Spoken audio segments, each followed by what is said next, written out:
next episode of Whistle Talk. Here we go again, trying another live episode tonight. So for those that are out there, hopefully on YouTube, you're able to pick us up live tonight.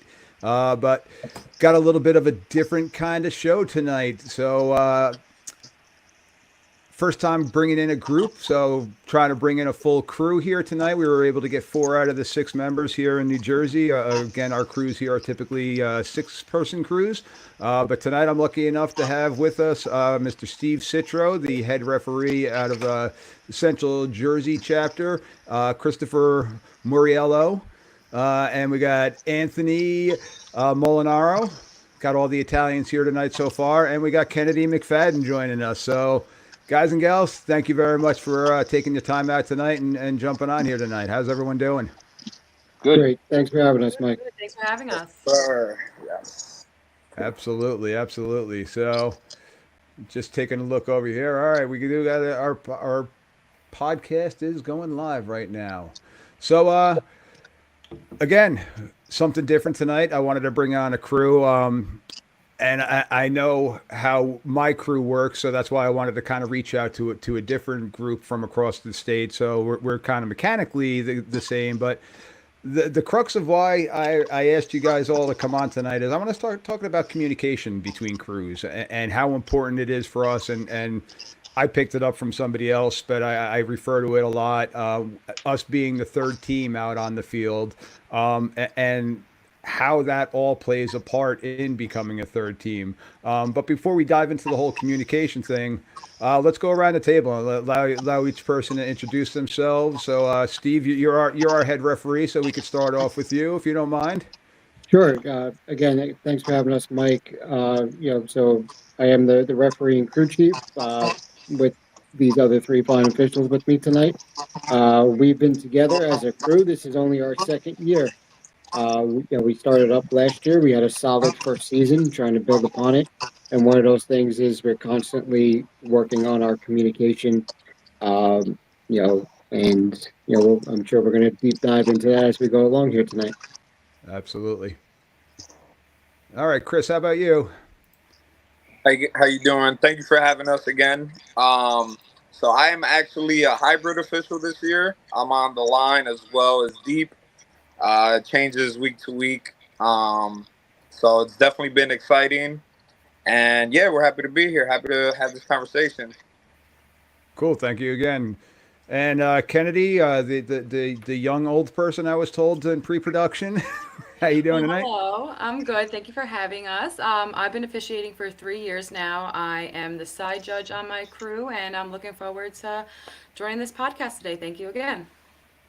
All right, and last but not least, a fellow after my own heart here, another fellow umpire, Anthony. How are you doing? Good, thanks, Mike. Appreciate you having me. Again, I'm with Kennedy. We went to the cadet program together, so again, this is my 3rd year as well, and I man the middle. Very nice, very nice. And it's not for the faint of heart, as we're finding out. You could ask him about the nice shot he took a couple weeks ago. Oh yeah, you got him some pads, a helmet and some pads for the next game. Yeah. I've been getting hit a lot this year, Mike. I don't know what's going on. Oh, I had myself backpedaling this past weekend, and then a kid complaining about being held, and I'm like, son, I have no idea what you did there, because I was about 17 yards in the backfield at that point in time, just trying to save my butt. So. Well, first time in 3 years I actually got knocked down. So. Oh yeah.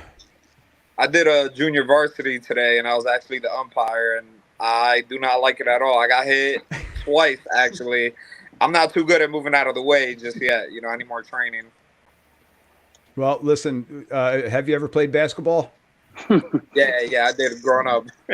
I can set a hell of a pick, so I tend to find myself moving around and setting up in different spots for that purpose, so that because I coached for 20 years, and when I knew that umpire was staying 7 yards into the right side, I had my kid running a 6.5 yard route off of him. So I try to move around and take different spots for that purpose. So yeah, it takes a little bit of time. And that's why I wear a white hat and stay far away. Yeah, but your game's boring back there. True. So one of the main reasons that I asked again that I asked everybody to come on tonight, I wanted to talk about our communication as officials between not only us but our communication with the players, the communication. Kennedy, you being on the sideline, you're getting the earful from the coaches and the communication that we're having with the coaches. So, what are some tips that you guys have for just the overall communication between you guys as a crew? Like, how did you all come together that you blend together so well? Yeah, so it all started, like I said, a couple of years ago, and we start in the off season. We get together, we hang out, we talk, we basically communication to get to know one another, right? So we've learned, well, I should say the crew learns of what my expectations are, but they've also, learned what to say, when to say it. So it's also all a feel of how you operate within your crew, and it's constantly evolving. But outside of those get-togethers in the off season, these guys make a running joke every week about my pregame email, but I do a pretty extensive pregame email. And at the very top on every one, highlighted is please read this in its entirety. And if somebody misses something, did you read it in its entirety? So we have a little fun with it, but it starts there. You know, pregame topics. When to arrive, where to park. That's all communicated.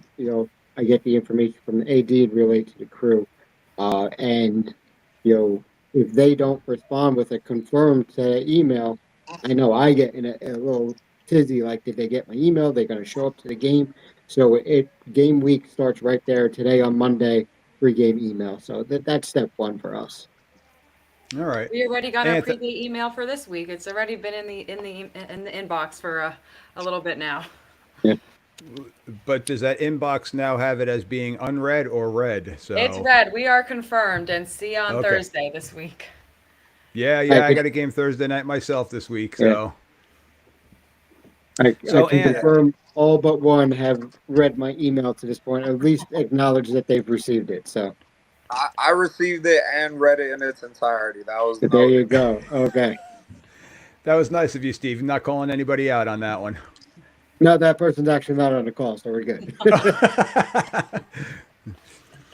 So Anthony, I'm going to refer now to the umpire because you and I tend to have the most communication in game with the referee. And you being now in third year, have you always been an umpire since you started?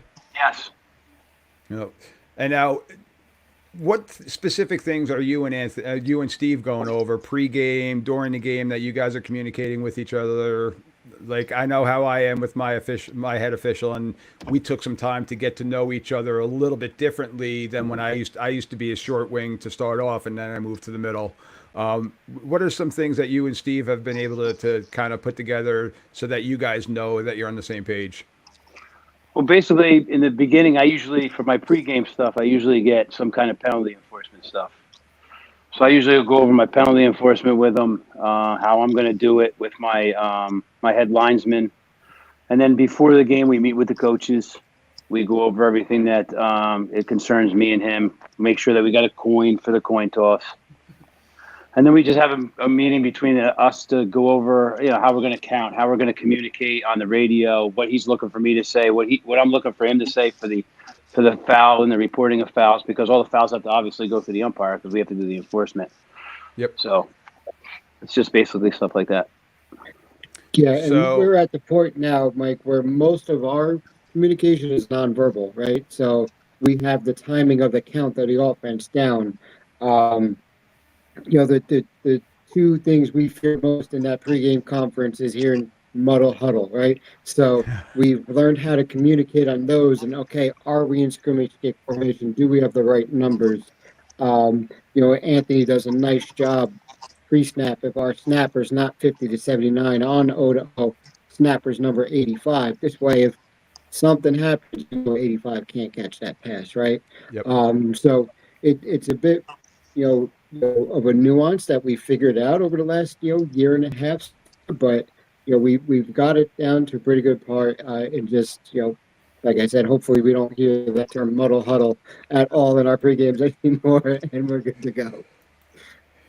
Yeah, we're seeing it down here in a couple of regular down situations. There are a couple teams that are throwing it out. So we actually had that scenario come up where they only had four guys with the ineligible number out on the field, and they got away with it the first week because they only ran it once, and we caught it on film and said, oh, okay, they got us on that one, but fool me twice, no shot. We're picking up on it. So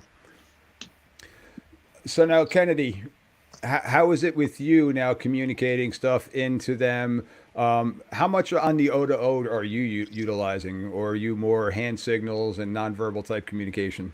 Well, I'm in charge of the clock, so Steve will tell you, even if extra second comes off the clock, I'm on every time. You can have a second here, you can have 2 seconds here. So he puts me in charge of the clock, so I try to be as on top of that as possible. So I think you guys hear me pretty frequently, I feel like, especially with the clocks, and I'm giving the status too if we're on the snap or if we're on the ready. Steve has me doing that as well. So I think they hear me quite often. I also do use some hand signals. I'll go like this for the whine, or if we're on the snap, just in case, maybe he doesn't catch me over the O to O, he'll look back and see me. So even though I'm deep, I'm pretty active on the O to O, I have to say. Okay. And how about you, Chris? I think it depends on position for me, how much I'm using the O to O. So when I'm on the short wing, me and my other short wing, I feel like we talk a lot. Just reminding each other what's the line to gain. It's fourth down. It's a crucial down. Make sure we get to the spot. Make sure we crash when we need to. We had like a 2-minute drill last week where it was a lot of balls going out of bounds towards my direction. So just communicating, he was in bounds, he was out of bounds to the whole crew. So as far as clock status, things like that. When I'm deep, it's a little less. I'm in charge of the game clock, and so it's not as much communication needed for me. The one thing we talked about a lot was getting new balls in for if the passes went deep. So I try to be on top of that. Hey, I have a new ball, or I'm bringing in this ball. So just trying to communicate anything that we possibly can to each other. I feel like there's no limit to things that we can say. Any communication is good communication, I think. And, we do a good job of that. Chris, I want to piggyback off that really quick. For the coaches that are out there listening, please, please have good ball boys, have good ball people, because we're looking like Chris, you brought up a great point, and we just had a game this weekend. Deep pass to the far sideline. Let's get another ball rotated in. Let's get it going. And we're sitting there waiting, and the ball boy is nowhere to be found. And we find that he's 25 yards down the field playing catch with another injured kid. And we're like, guys, come on, be in the game here. So coaches, for the tempo of the game, and then you yell at us if all of a sudden you get hit with a delay of game penalty. Get those ball boys, get them on top of it. Yeah, I know earlier someone said that, we're like a third team pretty much. Mm-hmm. So to me, when I'm on the short wing, I include the chains and like the ball boys in that, pre-game talking to the chains and making sure that they're on the same page as us. Don't move if I don't give you a signal at the end of the first quarter, so I don't mess up the chains. Just stop and wait for my, directions. And, having the ball boys near, they're very important to the flow of the game. Absolutely. Steve, I think I interrupted you before. What were you about to say? Yeah, I was going to say one key thing that Chris didn't think to mention is that communication on a first down close to the sideline, letting me know if we're in or out of bounds.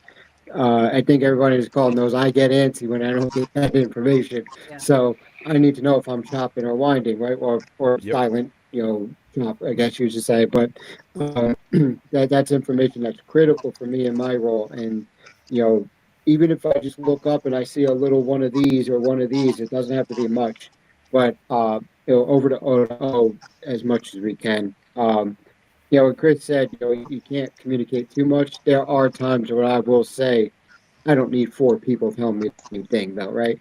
So we started a good habit of, hey, guys, number 4 in the white is the injured player, right? Great. Everybody knows number 4 has to sit for one play now.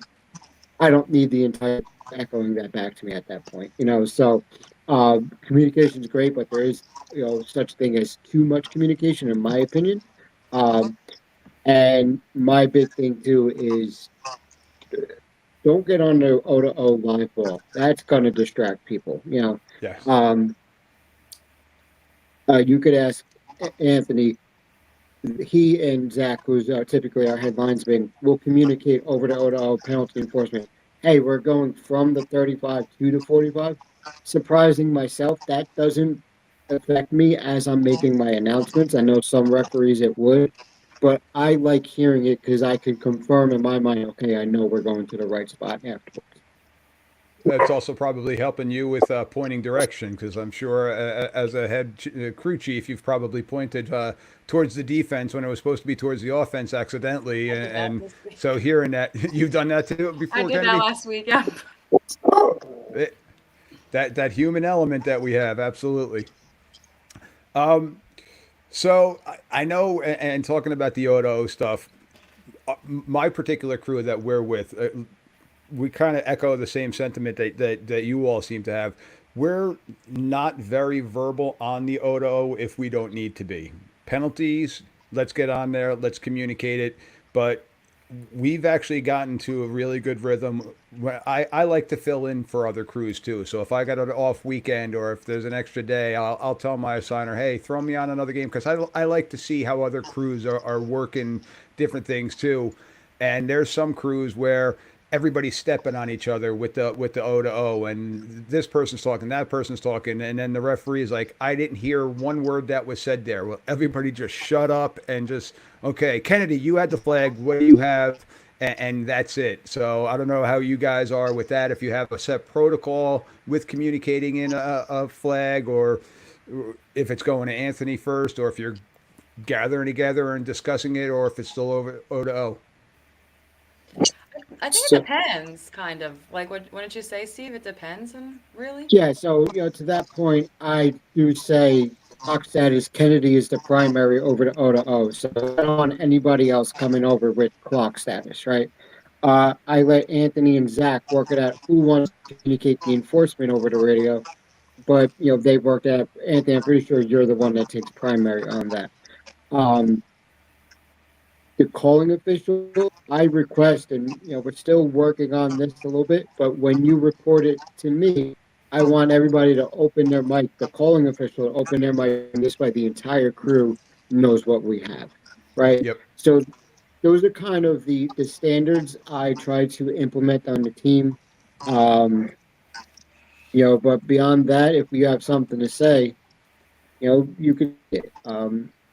We probably communicate a bit more than most other crews. We've had clock operators say that to us, and it keeps up, I think. And that's another great point that if you're a clock operator, if I put 2 seconds back on the clock because Kennedy's telling me when a millisecond comes off, just confirm, Steve. I'll get that done. Just confirm that you heard me. So that's another thing that needs that simple. Just got it, Steve. Just give me a sec. It goes a long, long way. So now that brings up actually a great point too, because we have different clock operators each and every week, and for me, it's kind of a bit of a pet peeve when I see them with just the handheld, and they don't have a headset in, because now what we're talking about is being broadcast across the entire press box, and sometimes it doesn't need to be heard other than by us in the stripes. We had a flag last weekend, and it's a guy on our crew is also a college official, and he threw basically a halo rule on a punt. And we got together and we talked about it, and he's like, I screwed that one up, and we're like, all right, you went halo, didn't you? He's like, yep. He goes, all right, we're gonna waive that one off, and we communicated it with the R, who was about 15 yards away at the time when we figured everything out. But now if our guy upstairs doesn't have it, now it makes us kind of look, oh, he doesn't know what he's doing. But it was a good communication on our end that we did it, but again, not broadcasting it to the whole world to hear. And who knows, they may be an open mic. Oh, we got a flag on the play, and now all of a sudden they're hearing our conversation coming across. So different things like that. Yeah, we We know about live mics, don't we, guys? So I was mic'd up for a radio game last year, and they controlled the audio. That's a mistake I won't make again. Um, so we were just chatting through a couple fouls. There was one or two situations where, let's just say, I wasn't quite so happy with the crew about. I was letting them know about it, and that was all broadcast over the YouTube. So just know if your clock operator has a radio, he should have an earpiece in, or if you are being broadcast in the radio, make sure you have control over that switch, because you're 100% right. Like there are conversations we have amongst these six of us on the field that other people don't need to know about. Yep. And again, I'll go back to the third team on the field. There's conversations where I'm involved in a team that it's just us that need to know, and we need to get it ironed out ourselves, and then move on and get it correct. But the communication is still happening. Yeah, like Um, 100%. I could take just one more example of that from last week. Uh, we had a not so much of a surprise because they told us they were going to do it, but an onside kick. And Kennedy had the call nailed, but one of those situations where she pointed the wrong way, right? She had a Pointed the lot wrong going way. on. With Um, confidence. yeah. So, you sold but it. when I got up to her, she was rushing it. So part of being the crew chief is like, hey, take a breath here. What did you see? And then she calmed down, and so I'm like, okay, good. Why did you point that direction? She goes, oh no, So, but that's part of something I've learned as a crew chief too, is learning how to communicate with your crew when their mind is spinning, just to Yep. settle them down. All right, okay, what you have here? What you see? Chris did a great job of that onside, a surprise onside earlier this year. So they're very good at recognizing it, but I think we all get a little anxious when we have to report these things. So for the crew chiefs listening, learn your crew a little bit. See when they're in that state.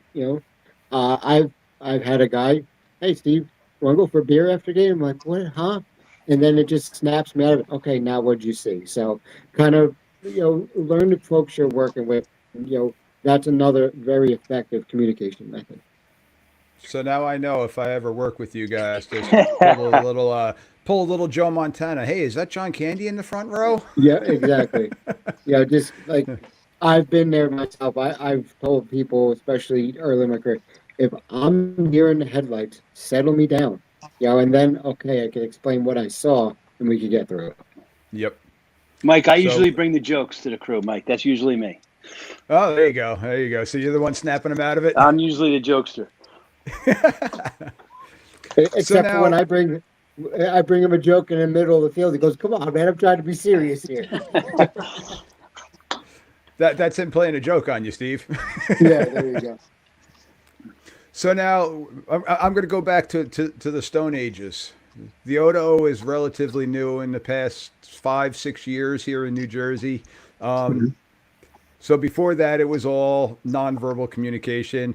And I know there are the few chances that somebody may or may not have charged their headset over the weekend or to get it ready for the upcoming game. So what are you guys doing if there's no verbal communication going on, if there's no headsets, if there's technical difficulties, things like that? What kind of nonverbal cues are you giving each other? Well, I know for me and Chris, when we're deep, you got to punch if you have the 11 on defense. For 12, we go like this.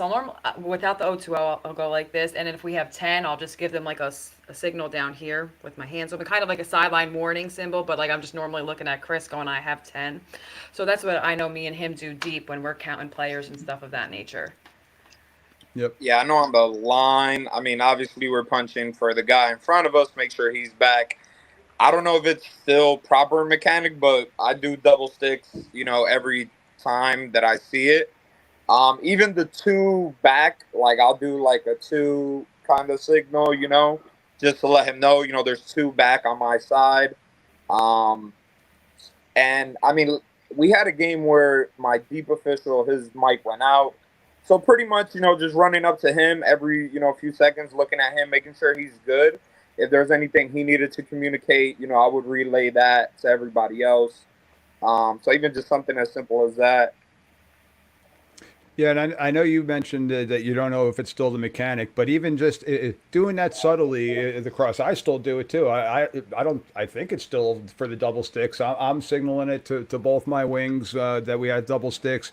They're signaling it down deep too, because the last thing we want to do is have somebody point first down, and it's they just got it's now 3rd and 9, so they just passed the first stick.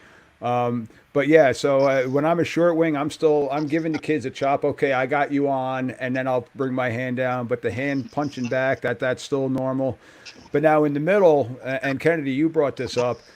For me and my R, I'll give them a kind of a two-handed slap on my chest. That hey, I only got 10 right now. Same So for us, that's Mike. our communication. That's what you guys do also. Yep. So yeah, and then it's just the punch up to the sky. That all right, we got 11 and 12. It's I'm grabbing my hanky and I'm throwing that thing up, killing it, and counting. And okay, hey Al, we got 11. I messed that one up. Waved that one off. But when in doubt, because I'd rather be wrong and have it waved off and swallow my pride than all of a sudden we have illegal participation and a 15-yard penalty because we were late on our count. And for So, us, so we punch kind of like out to the right for 11. okay, So Steve's got the advantage on me, because he's standing right behind the huddle, so he can count. He counts the 11 before me. yep. Then when I get out, it's good to see. We make eye contact. We kind of give a punch to the right if we got 11, and then we're good to go. Again, if we have 10, we pat our chest. 12, we flag. So we have the same. It's basically the same communication that you guys use. Yeah. And the reason I started going high with it instead of out to the side is because, like I said, I kind of move around, so I want to make sure that my head guy knows where I am. And I'm 6'3", so I do kind of stand out in the crowd back there. But with these high school kids, sometimes I'm the small person in the middle there. So I like to give it up a little bit higher for him. And our white hat sometimes, like you said, Steve, that not a deer in headlight, but you guys have to be so hyper vigilant on what you're focused on because, well, everything falls on your shoulders. So I'm making sure that I got him and that he sees me. So I'm putting it on my shoulders to make sure that okay, he's got me. We're good. I have like a question, I guess, almost.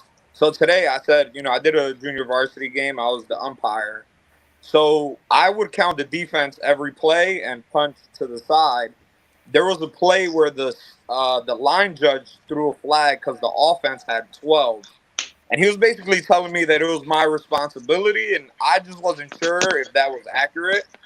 But it's just kind of in line with what we're talking about. We have no O2Os in JV, so we Yep. didn't communicate it properly enough, and he was the one that had to make that call.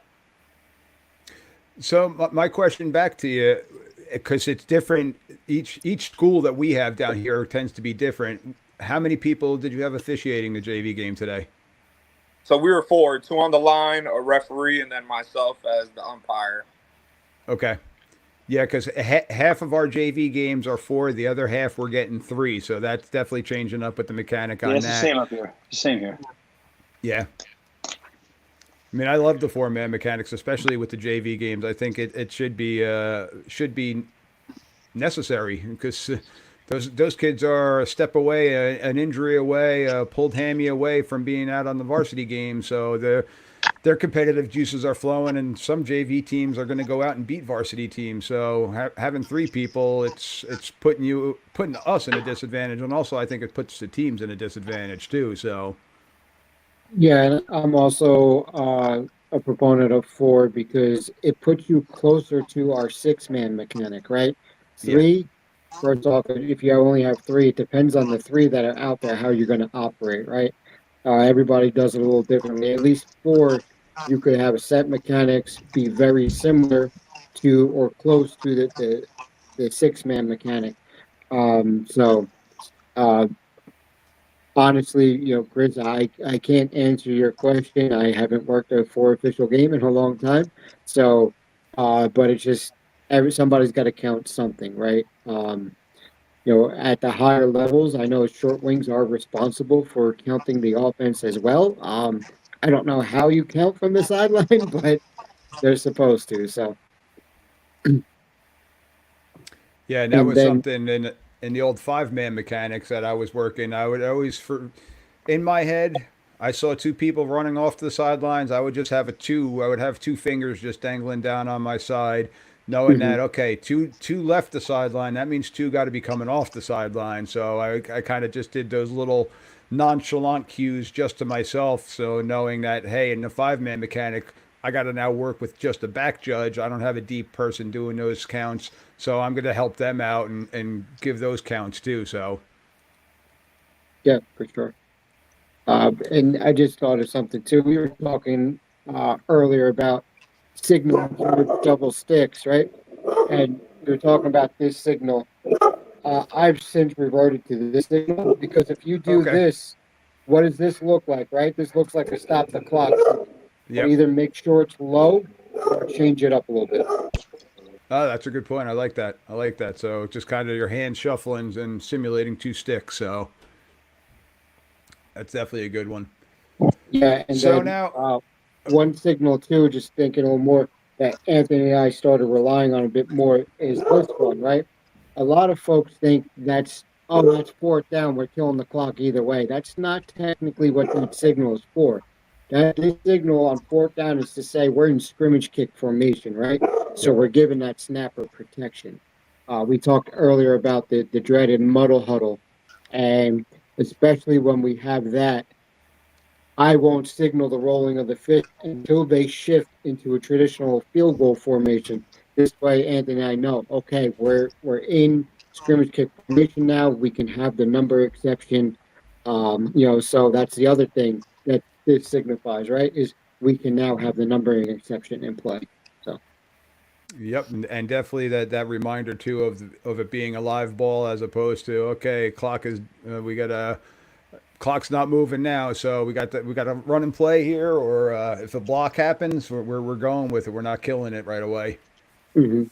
So So now, as a crew, talk me through how you guys work together when you're in that 2 minute situation, that hurry up offensive type of situation where it's late in the game or late in the half, especially late in the game in a really tight game, and the team is really hustling to get on there. Anthony, I know, and this is one thing my white hat always reminds me. It's my job to control the tempo of the game as the umpire and making sure that everybody else is where they're supposed to be. How are you guys as a crew working that to make sure that hey, we're good, we're set, we're all there? So different things like that. So basically, when we go 2 minute, we have to pick it up a little bit too. I'm not saying that we have to go in the full, sprint mode, but if the teams are getting ready in 2 minutes because they're driving down, whether or not they need a field goal or a touchdown, and you're under a minute and a half, you can't be strolling there to get the ball, take your time setting it because they're ready to go. So I just have one message for them: look for my hand. I raise my hand up after every play. They know where to throw the ball. I catch it, I spot it, and we go. Yep. So for me, And as how the ref, about as the umpire, all I do, Mike, to be honest with you, is I just pick up my pace. That's it. Everybody else can stay at their pace and just get me the ball, and no matter what you have to do, launch it, and I get it and set it. I think Steve does a good job of keeping us focused too. A few weeks ago, we had a game in under 2 minutes. It was super close, and the team that was down was driving down the field and everything like that. But Steve really does a good job of getting on the O2O and just telling everybody, hey, just relax, finish strong, and let's just ref some football. I think sometimes a lot of us, especially me, I'm a newer official too, which I psych myself out. Sometimes I get in my head. I'm always nervous. You can ask Steve. I'm always nervous. He'll say I'm the most nervous official ever. But you just have to remind yourself, like, just slow down. It's just some football. Just go out there and ref your football and do your thing. Yeah, I yeah, feel. and Well, go ahead. go ahead, Chris. Go first. No, I was gonna say. So last year we were a full 6-man crew, and this year before the season, one of the guys bowed out. So we've been having a rotation of people come in and fill in the spot. And we had a few games where they're in a 2-minute drill. The offense is trying to score. They want to get out of bounds. And we had one where, the line judge, he kept him in bounds when, you give them that out of bounds. So we talked about that a lot, pretty much know what teams are trying to do. Know that the offense is trying to score. They're trying to get out of bounds. They're trying to save that time. So just have game awareness as well in that moment. So you can officiate properly, and just communicating. Like we always talk about timeouts. Make sure we know exactly how many timeouts both teams have. Like I said, know if it's on the snap, if it's on the ready, if he's inbounds, out of bounds. So, communicating before anything major happens, so we're prepared for it. Okay, good stuff. Steve? Yeah, so I think my main job as the referee, like you said, I basically watch a quarterback ball game, right? I'm not doing a whole heck of a lot out there. I have all eyes on me when I'm giving signals and everybody else is working, right? So my main job outside of that is to kind of control the crew and help them out the best I can. And, Kenny does a nice job. Hey, Steve, we're under two. And then I'll chime in, hey, guys, know what that means? No, we have clock options here. If we're in that 2-minute scenario, the crew does a nice job of, hey, Steve, potential onside kick here. Do you want us to go up? So they remind me of that. And then we, okay, yes, let's go up. But I think the one thing that Kennedy was alluding to that I bring to the crew in that scenario is we're under 2 minutes. We have a first down, it's out of bounds. I'll pop up on the auto and say, all right, guys, take a breath. Clock stopped here. Collect yourself. We're going to go slow. Or before that 2-minute drive, hey, guys, know who has timeouts, okay? They're going to want to go fast here. Just try to, get in everybody's head a little bit, like, all right, know the situation. And then, all right, we could take a breath. We're doing well. Let's finish strong, like Andy said. So I think that's probably the main benefit I could add to the crew in those situations. Especially, Anthony and Kennedy said this is year 3 for them. Chris, I believe it's year 4 for you, correct? Three. Okay, it is year 15 for me. So I've been through it a bit more than they have, so I could rely on my experience a little bit more and try to help them out. So one thing that's really ingrained with me in the last couple of years of being with the crew that I'm with now is our white hat, and it's part of his pregame speech to us, just like your email. But he always reminds us: hustle, don't rush. Hustle, don't rush. That's a good one. Get to your spots. Let it sink in. It's not a rush, but we want to get there and do our jobs. But let's make sure that we're still processing everything correctly, because in the heat of the moment, we do tend to get overexcited too, especially you get a tight game, a good game like that, and the kids are running around. It's something that I definitely get into, especially being the umpire in the middle of the field, of trying to make sure we get the ball spotted and get it going. But again, I got to look to make sure chains are set, deep people are back where they're supposed to be, got another ball coming in or whatever it may be, different things like that. So yeah, that's good stuff right there. Go ahead. Sorry. No, I was gonna say I feel like I also mentioned that, like you said, the chains are set. So whenever we're about to go 2 minutes and I have the change, I just let them know, hey, we might need to pick up the pace a little bit as well. Just have them ready to move. Like you said, hustle, but don't be too fast. But we do need to move. Yep. Yeah, especially don't want those chains going too fast on us, and all of a sudden realizing that we had a yellow hanky down on the ground, and now they're already gone. So that could be a bit of a pain. So now with that, and so staying with the chains, I know one thing that we emphasize, especially with the chains, and you get a mixed bag of people that are holding the chains for us. Some of them are dads that work for the school, or they're teachers in the building that are working. Freshman and JV level, goodness, you're lucky if you got 3 human beings that are holding the chains for you. But the big thing that we always talk about is let's make sure that the most competent one is on the box. So if that box person can run down there and get the box set, we could set the chains off of that box. So in that 2-minute drill, we do want to get the chain set. But if we get the box set, he's at least got or he or she's at least got that line of scrimmage for us, so we at least know where we're going to go back to. So if the chains are just a little bit delayed, we're okay with that. So what are your thoughts with that one, Steve? I don't know how you guys run it. You could ask a lot of people. I'm probably one of the faster tempo referees. Okay. Anthony gets the ball in his hands. I'm winding. We're going. So I do work short wing a bit as well, and part of my pregame routine is to have a nice conference with the chain crew. Right, I'll talk to them about where to set up, when to move, what the clip is for, et cetera, et cetera. And one thing I ask them is like, listen, you're an extension of the crew. You're part of us today. And I always say thank you for your help. Let them know you appreciate them being there, because without them we can't have a football game, right? But I do ask them, say, listen, if we do have a fairly long game, just break into a jog for me. I was like, I don't need anybody sprinting, you know, but just and then especially like if you have that baseball player there that you could tell he doesn't want to be there, right? That that JV kid that just wants to go hang out with his girlfriend or something like that. I always throw this in there. I was like, listen, if you help us with the pace of play, we'll get out of here a little faster. I try to talk on their level, get on the same page. Sometimes it works, sometimes it doesn't. And one thing I try to remember to do is to please show up after halftime. Please come back. Because sometimes they don't show up after halftime. Definitely at those sub-varsity levels, absolutely. Yeah. So Chris, we got in our chat here. Mike from Ohio says, not sure where you're from, but here in Ohio, four-man mechanics, the U is responsible for the defensive count. Think it makes the most sense. So we got thank you, Mike, for chiming in on that. Appreciate that. So yeah, we do have a lot of four-man mechanic games here, but most of ours again are three-man mechanics, so it does make a difference, and sometimes you kind of lose track of that.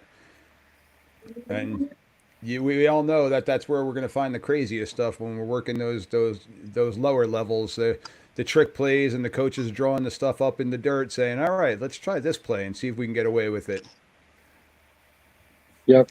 I like to say the Pop Warner AYF leagues are Murphy's Law on a football field. So.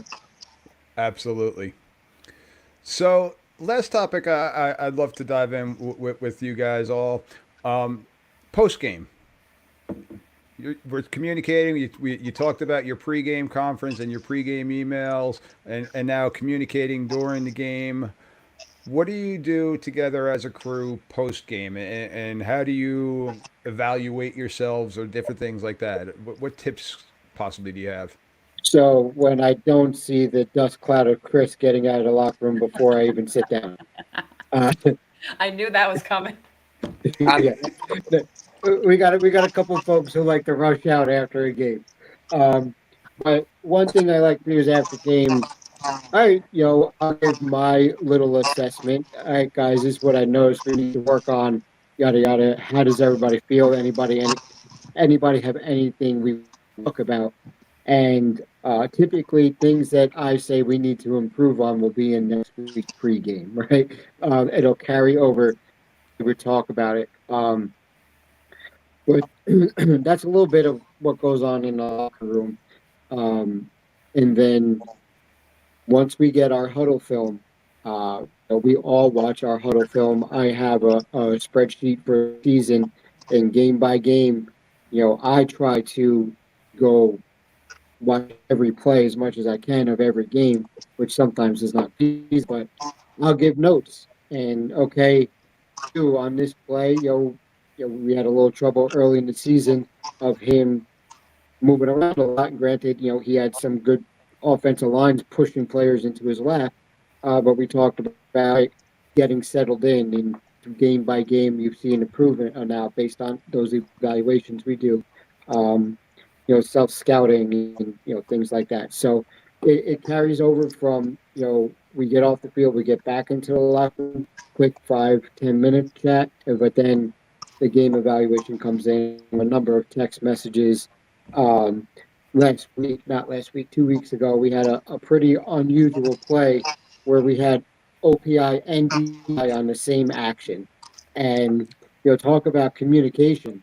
Mike, it was very unusual. So I walk up to Zach and Kennedy because I see they both have flags. Zach goes, I got OPI. Kennedy goes, well, I got DPI. I'm like, what am I doing here, guys? Right? They were both very confident. We decided on the field, we're going to offset it.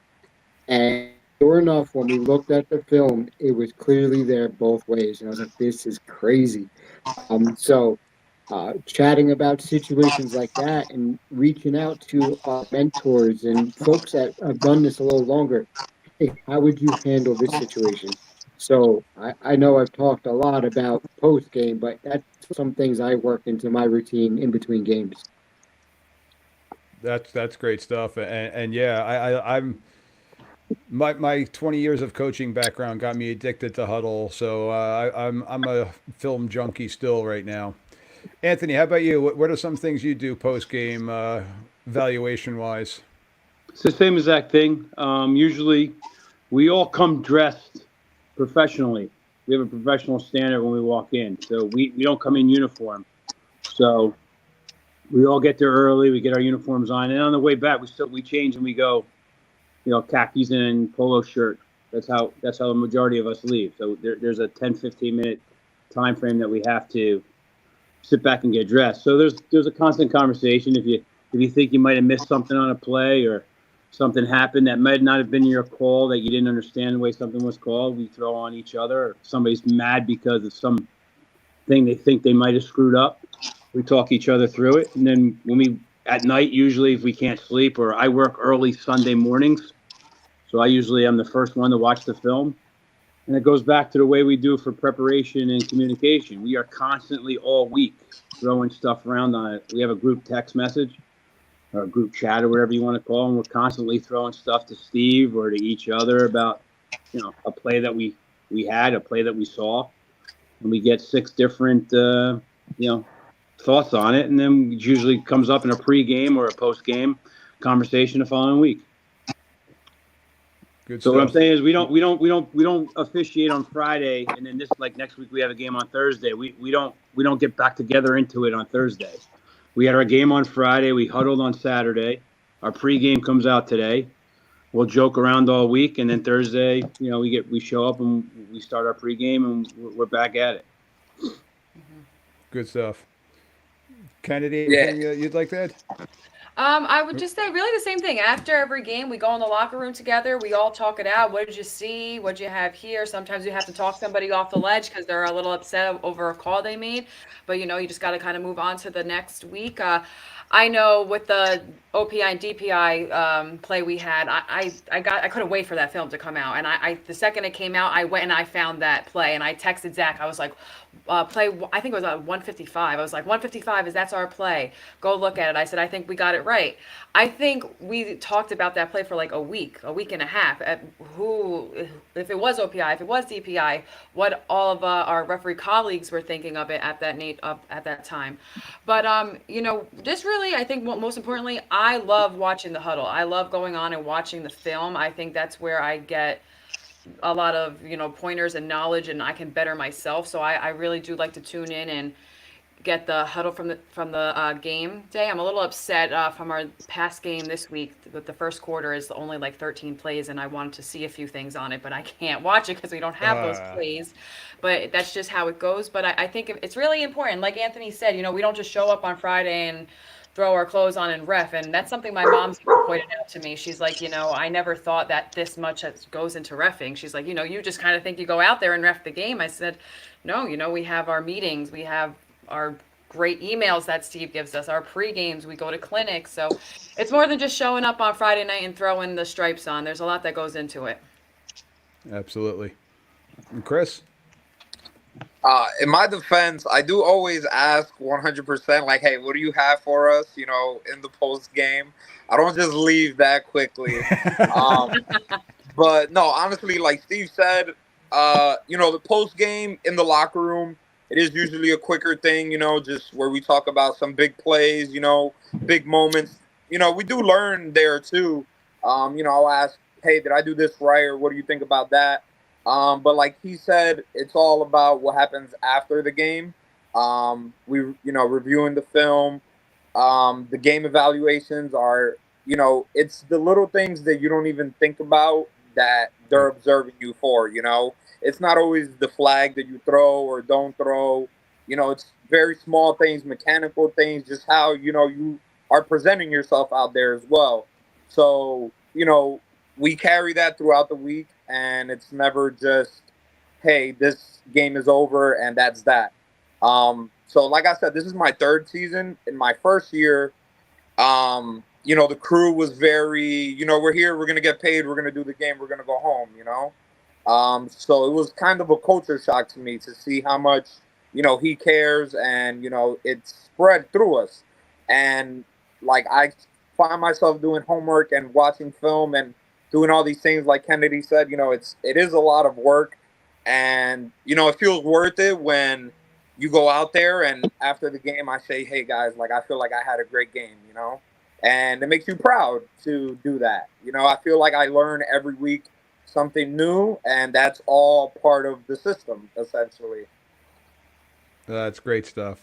I love to hear that everybody's diving into huddle. And if I can make one request again to the coaches that are out there, if you have an end zone camera, please submit that in too, because I could say for Steve and Anthony, for myself as an umpire, that's our best angle because that's what we're looking at. And if you are a school that has drone footage, that is one of the best things for us mechanically to see to make sure we're in the right position for all 6 of us on the field. I've had a couple of schools send me some great drone footage, and it shows everything. It's that eye in the sky, and we've gone back and as a crew, we've talked about it with one of our deep wings. Hey, you were a little bit too deep on this particular play, where the normal sideline camera is not picking that up because sometimes they're just getting maybe a 15-yard depth from side to side. So, I mean, there's some sideline cameras where, Steve, you wouldn't even be in the picture as the head referee. You're so far back. For safety reasons, and rightfully so, but just that's how sometimes it's really tight with those camera angles. But yeah, any camera angle, coaches, that you could submit to your local association for review to huddle, it's being watched by us. You could take our word for it. It is being watched. We are trying to get better on it, and we're trying to improve the game for you as coaches, for the kids as players. It's helping us out as much as it's helping you guys out too. And no, we are not going out and sharing your film with everybody. No offense, they probably already have it too. So, but my last request that I have is, Steve, if you get an opportunity, if you could send me that OPI DPI clip, I would love to see that. You could send it. I've got a huddle account that's called Whistle Talk that my association let me become a JV team with. So I've got my own huddle account for that. I would love to take a look at that clip, and if it's okay, share it out with people and go over that on one of my future episodes. Yeah, But absolutely. I don't know if I could share it through Huddle, but I clipped it outside of Huddle. Like I said, Kennedy, Zach, myself, we were sending it around, and probably 3 or 4 different opinions on approach to that play. So, the one thing that was very satisfying to me is, I work very close with Jim Kapora. I think everybody knows, or most of our audience probably know who Kapora is. Very respected in this area, and he said we did the right thing. So that was very satisfying there. But absolutely, I could get that to you. And before we wrap up, you kind of mentioned it earlier, and I didn't feel like we did a deep dive into it. Is officials on this call, coaches will really appreciate it if you just talk to them, right? Coach, this is what I saw. They may not like it. They may like your opinion, but I promise you, if you're communicating with them, they will at least respect the fact that you're communicating with them and maybe even calm down a little bit. If they're screaming for a hold, bark back. That's not a hold. Coach, where are you seeing a hold? Okay. And that'll just here, coach, I saw the same thing, and for X, Y, and Z reason, I did not think it was a hold. Those little things I've learned over the years go a long, long way in helping keeping coaches at least calm and respecting what we do. And I can't emphasize that enough. And for me, the confidence in talking with coaches came over time, and me learning and continuing to learn and being confident in my ability and what I saw. So for the new officials out there, please Don't be intimidated by it. Just keep working on it. And I'm telling you, for game management, that will go a long, long way. I Can I couldn't add agree on with to you more that? on that. Can I add Go. on to Sure. that really quick? So, last week the team was doing onside kicks like almost every time. So, I called an offsides on the kicking team, and the coach was screaming at me. I was getting this is BS, f this, f that, and I told him they broke the plane. It's a plane. They crossed it. Then he asked me, "Well, who crossed it?" I said, "Coach, like the whole team crossed it." And so then I'm getting again the BSs and this and that and the third. And they must have had a tablet up top and watched it. And he actually came back over to me a few plays after and he said, I made the right call. And I said, thank you, coach. So just Yeah, that talk is to him. definitely gratifying. Yep, 100%. Mike, can I piggyback on what they said too? Yep. Well, for me and you, it's a little different because when me and you are the you, we don't have to deal with coaches. It's probably one of the reasons why I became the you.